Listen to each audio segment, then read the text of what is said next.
अस्सलाम वालेकुम स्टूडेंट्स। उम्मीद करते हैं आप सब ठीक होंगे और आपका आज का पीबीए पेपर भी बहुत अच्छा गया होगा, क्योंकि आज का पीबीए पेपर बहुत आसान था। तो बिना टाइम वेस्ट किए हम चलते हैं आज के पीबीए पेपर के सलूशन की तरफ। I am physics teacher Khizar Hayat. Physics class 10th का पीबीए पेपर है फेडरल बोर्ड के फर्स्ट एनुअल एग्ज़ाम का। तो हम उसका सलूशन देख रहे हैं। 10 मार्क्स का पीबीए पेपर था और 45 मिनट्स टाइम था। इसकी फ़र्दर इंस्ट्रक्शंस क्या थी वो आपके सामने लिखी हुई हैं, इनको आप देख सकते हैं।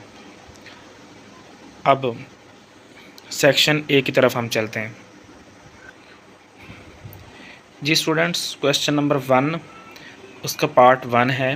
कह रहे हैं कि a student was provided with 2 resistors R1 and R2, a voltmeter and an ammeter की and battery of 12 volts. The student was asked to connect these in series circuit to investigate the properties of series combination of resistors. कहते हैं कि एक student को 2 registers दिए गए थे, volt metres के पास था, की मतलब स्विच था, और बैटरी थी जो कि 12 वोल्ट्स की थी, और उसको कहा गया था कि वो इन रजिस्टर्स का सीरीज़ कॉम्बिनेशन बनाए, यानी कि सीरीज सर्किट डायग्राम कंप्लीट करें। कह रहे हैं draw a series circuit diagram with given items. In given items के साथ सीरीज सर्किट डायग्राम ड्रा करें। तो किस तरह की सीरीज सर्किट डायग्राम हो सकती है, तो वो हमने यहाँ पर ड्रा की है, जिसमें आप देख रहे हैं कि R1 और R2 ये 2 सीरीज़ में रजिस्टर्स कनेक्टेड हैं, और R1 के करस्पॉन्डिंग वोल्टेज मालूम करना होगा तो हमें वोल्ट मीटर R1 के करस्पॉन्डिंग इस तरह अटैच करना है, और अगर हमें R2 के करस्पॉन्डिंग मालूम करना होगा तो वोल्ट मीटर वहाँ पर जिस तरह ड्रा किया गया इस तरह अटैच करना होगा। ठीक है। और ए जो है यहाँ पर लिखा हुआ है डायग्राम में, वो एमीटर है। ठीक है, कि करंट सर्किट में कितना फ़्लो कर रहा है वो एमीटर के थ्रू मेजर होता है। और सीरीज़ सर्किट में आपको मालूम होना चाहिए कि करंट सेम होता है और वोल्टेज डिस्ट्रीब्यूट होता है। तो वोल्टेज डिफरेंट होगा हर रजिस्टर पर, और करंट की वैल्यू जो है हर रजिस्टर में से सेम फ़्लो करेगी।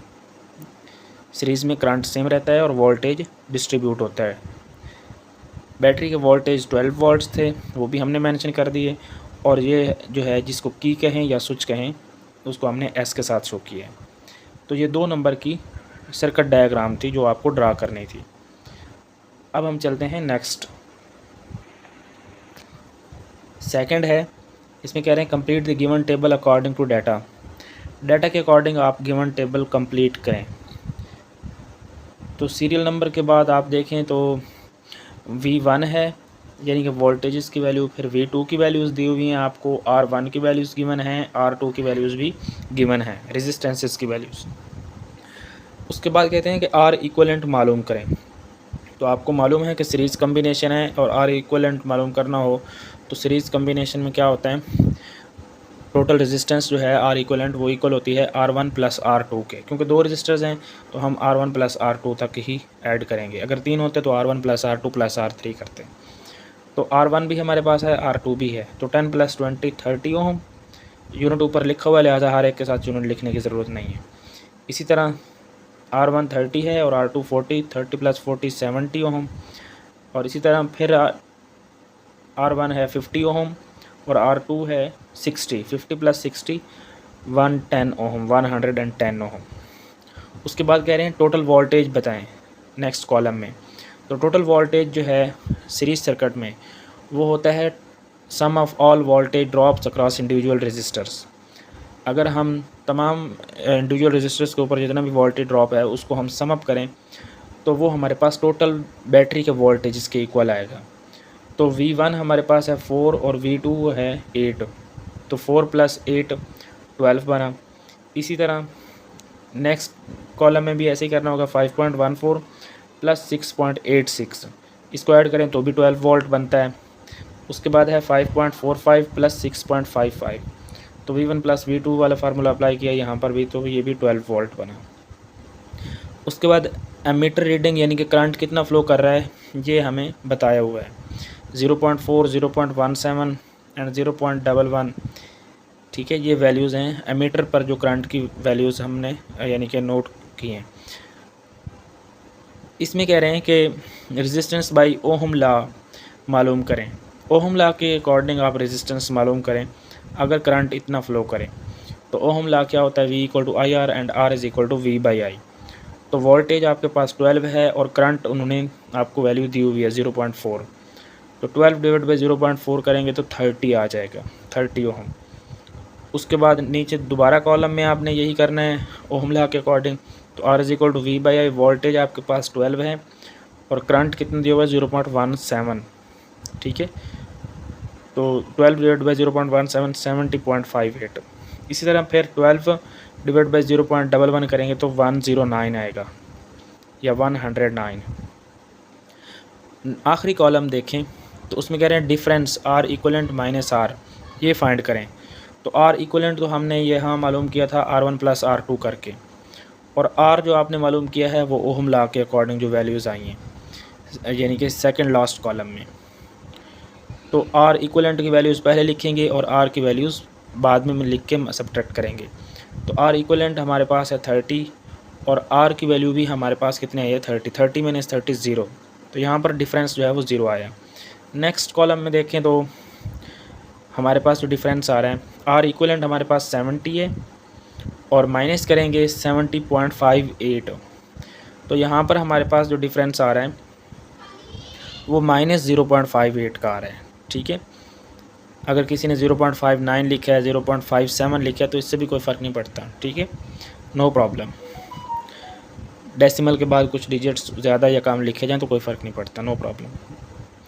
अच्छा जी, इसके बाद है लास्ट सेल में देखें तो हमारे पास R इक्वलेंट है 110, माइनस करेंगे 109 यानी कि ये R की वैल्यू, तो हमारे पास आएगा 1, जिसको मैंने 01 लिखा है या 1 लिख लें आप, ठीक है। उसके बाद कह रहे हैं कि which of the following quantities is same and which is different in all the resistors. तो सीरीज़ कम्बिनेशन में आपको पहले बताया है कि करंट सेम रहता है और वोल्टेज डिस्ट्रीब्यूट होता है, वोल्टेज डिफरेंट होगा हर रजिस्टर पर। So current same, voltage different. अब नेक्स्ट चलते हैं, सेक्शन बी है, question number 2। A student used a glass prism to determine the critical angle of glass as shown below. ये डायग्राम आपको दी हुई है कि एक स्टूडेंट है वो मालूम करना चाह रहा है क्रिटिकल एंगल ग्लास प्रिज्म का, और इस तरह की उसने डायग्राम बनाई है। तो कह रहे हैं कि he observe different readings and recorded as shown in the table. Complete the following table for the readings and answer the questions asked. नीचे दिए गए टेबल को कंप्लीट करें और जो क्वेश्चंस पूछे गए हैं उनके आंसर्स दें। तो डायग्राम में एंगल्स PMS, डायग्राम देखें ऊपर आपको PMS यहाँ पर आपको नज़र आ रहा है। इस पर जो कोरस्पॉन्डिंग एंगल्स हैं वो यहाँ पर दिए हुए हैं, ठीक है, यानी कि मेजरमेंट्स को रिपीट करके डिफरेंट एंगल्स पर वो आपको एंगल्स दिए हैं, 82 डिग्री, 80 डिग्री, 84 डिग्री। तो सेकंड कॉलम में लिखा है क्रिटिकल एंगल कैसे मालूम करेंगे, half of PMS triangle. PMS triangle के जो एंगल्स हैं उसका अगर आप हाफ ले लेंगे टोटल एंगल का तो वो हमारे पास बनेगा क्रिटिकल एंगल के इक्वल।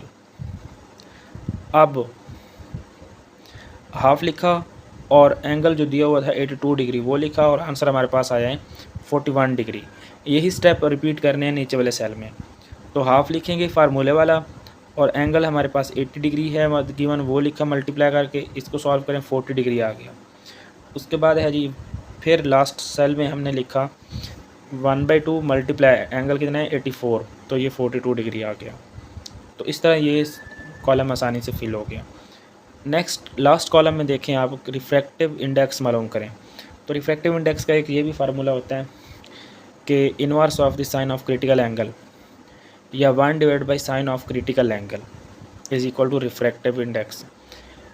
तो उन्होंने पहला स्टेप आपको करके बता भी दिया है कि 1 divide by sign 41 degree, critical angle की वैल्यू क्या है 41 डिग्री, जो कि यहाँ पर आपको पिछले कॉलम में नज़र भी आ रही है। तो 1 बाई साइन 41 लिखा तो आंसर आया 1.52।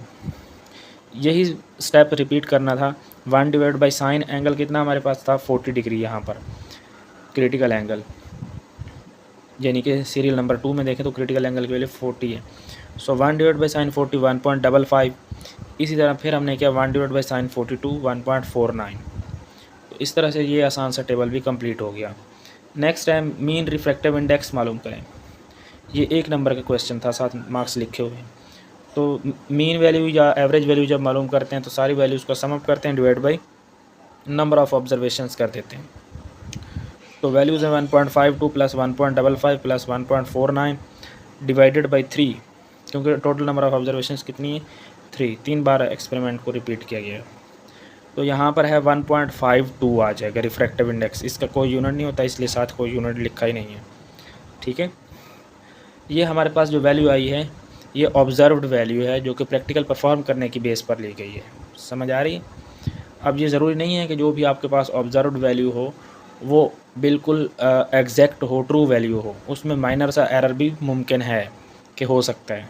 ठीक है, कुछ एरर भी हो सकता है, लेकिन हम देखते हैं कि क्या यहाँ पर है या नहीं है। कहते हैं कि if crown glass prism has exact value of its refractive index as 1.52। कहते हैं कि फ़र्ज़ किया क्राउन ग्लास प्रिज्म जो आपको यहाँ पर शो करवाया गया था, फ़र्ज़ किया कि उसकी एग्जैक्ट वैल्यू है 1.52। Find percentage error in the reading of refractive index of prism. तो रिफ्रैक्टिव इंडेक्स ऑफ प्रिज्म में कितना परसेंटेज एरर होगा वो मालूम करें। तो परसेंटेज एरर मालूम करने का फार्मूला आपके सामने है कि मेजर्ड वैल्यू जो यहाँ पर हमारे पास मीन वैल्यू थी वो हमारे पास मेजर्ड वैल्यू थी, माइनस करेंगे actual value divided by actual value multiplied by 100। ये फार्मूला आप याद रखें। तो यही फार्मूला अप्लाई किया है। तो लकीली हमारे पास जो मेजर्ड वैल्यू है वो भी 1.52 है, माइनस एक्चुअल वैल्यू वो दी हुई है। वो कहते हैं कि दुरुस्त वैल्यू एक्चुअल वैल्यू 1.52 हो तो इसलिए मतलब हमने भी वहाँ भी 1.52 लिखा, डिवाइड बाई एक्चुअल वैल्यू या ट्रू वैल्यू वो भी यहाँ डिवाइड में भी 1.52 आ गया। मल्टीप्लाई 100 करेंगे तो हमारे पास 0% आएगा, मतलब एरर इस केस में हमारे पास 0% है। जो एक्सपेरिमेंट परफॉर्म हुआ है वो बिल्कुल एग्जैक्ट है, सही परफॉर्म हुआ है। उसके ऑपरेटर्स में भी कोई प्रॉब्लम नहीं था और हमारे ऑब्जर्वेशन में भी कोई प्रॉब्लम नहीं था। किसी भी जगह पर किसी भी किस्म का कोई एरर नहीं हुआ, तो इसलिए यहाँ पर हमारे पास 0% आया। और ज़रूरी नहीं है कि आपके पास भी जो भी डाटा लें वहाँ पर आपके पास 0% ही है। जैसा भी आपके पास आंसर आया आपकी एवरेज वैल्यू की बेस पर आपने वो परसेंटेज एरर लिखना है। इसका मतलब ये नहीं होगा कि वो एरर आपकी वजह से है। वो मुमकिन है कि ऑपरेटर्स या सिस्टमेटिक एरर भी हो सकता है ऑपरेटर्स में फ़ॉल्ट की वजह से, लेकिन आपने कैलकुलेशंस के लिए ये फार्मूला ज़रूर फॉलो करना है जब भी आप इस तरह के क्वेश्चन करेंगे। तो इस तरह आज का पीवीए पेपर ये कंप्लीट हुआ।